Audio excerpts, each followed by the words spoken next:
Hi everyone, I'm here today to read the book The Snatchabook, and it was written by Helen Docherty and James Docherty. All rights to this book belong to Source Books.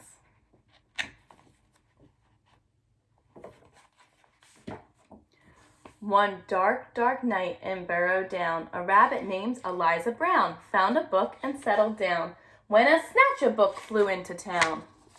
I wonder what a Snatchabook is.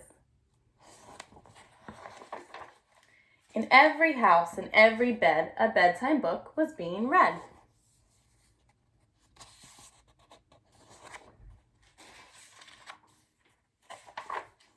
Tales of dragons spitting flames, witches playing spooky games, pirates on the seven seas, princesses trying to sleep on peas, and every child in every bed listened hard to each word said.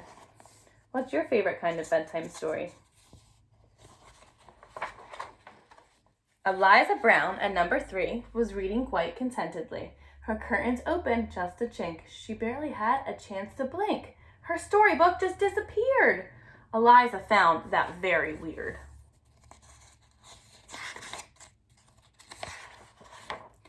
The little owls on Mommy's lap were quite surprised to hear a tap against their bedroom window glass. Tap, tap, the noise came really fast. Before they'd even looked around, the book was gone without a sound. The wind blew wild across the sky. The smallest squirrel heard a cry. "What's that?" she whispered to her dad. But then, and this was really bad, before they'd had a chance to look, she'd lost her very favorite book. What a shame. And so it went, night after night. Books disappeared from left and right. 5 books here and 6 books there. The shelves began to look quite bare. In Burrow Down, the rumor spread of book thieves under every bed. Eliza Brown, at number 3, was keen to solve the mystery. Do you think she'll be able to solve the mystery? Let's find out. She planned one night to lie in wait and use a pile of books as bait. Long hours passed without a peep. She'd nearly fallen fast asleep when suddenly Eliza heard a flap of wings. A bat? A bird? Eliza saw a shadow loom, enormous, right across her room. What kind of monster could it be? Eliza thought. You don't scare me. And yet her heart was beating fast. She'd have to face the thief at last. Do you think it's going to be a scary monster?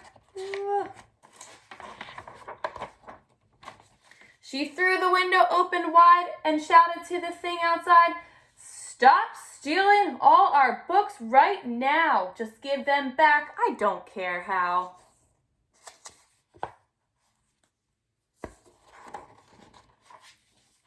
"I'm sorry," came a little voice.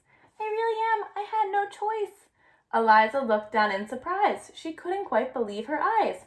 "So who are you and what's your name?" The creature hung its head in shame. He mumbled with a mournful look, "I'm just a little Snatchabook." Wasn't a big monster after all, right? Look at this little guy. Eliza nodded solemnly. She sat the creature on her knee. "You can't just come and help yourself to every book on every shelf." A tear rolled from the creature's eye, and softly he began to cry. "I know it's wrong, but can't you see? I've got no one to read to me." Eliza sighed. He looked so sad. If he just had a mom or dad to read him stories every night, well then he might behave all right. He just really wanted someone to read to him.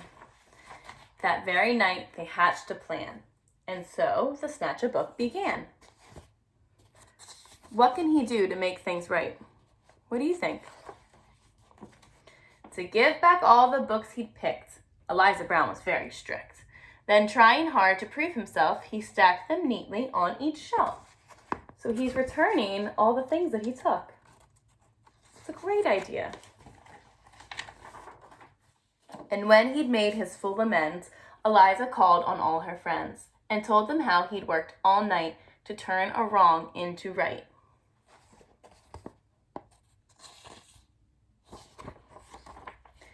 And now each night in Burrow Down, as darkness falls upon the town, in every house and every bed, a bedtime book is being read. just like it was before. And if you take a closer look, you might just see the Snatchabook, perched happily on someone's bed, listening hard to each word said. So now, because he was kind and turned in all his books that he took, they're letting him listen to the stories. I chose this book because I've been reading a lot of stories to you, but hopefully over the weekend you'll get to listen to some stories with your parents. Have fun, guys. Happy reading.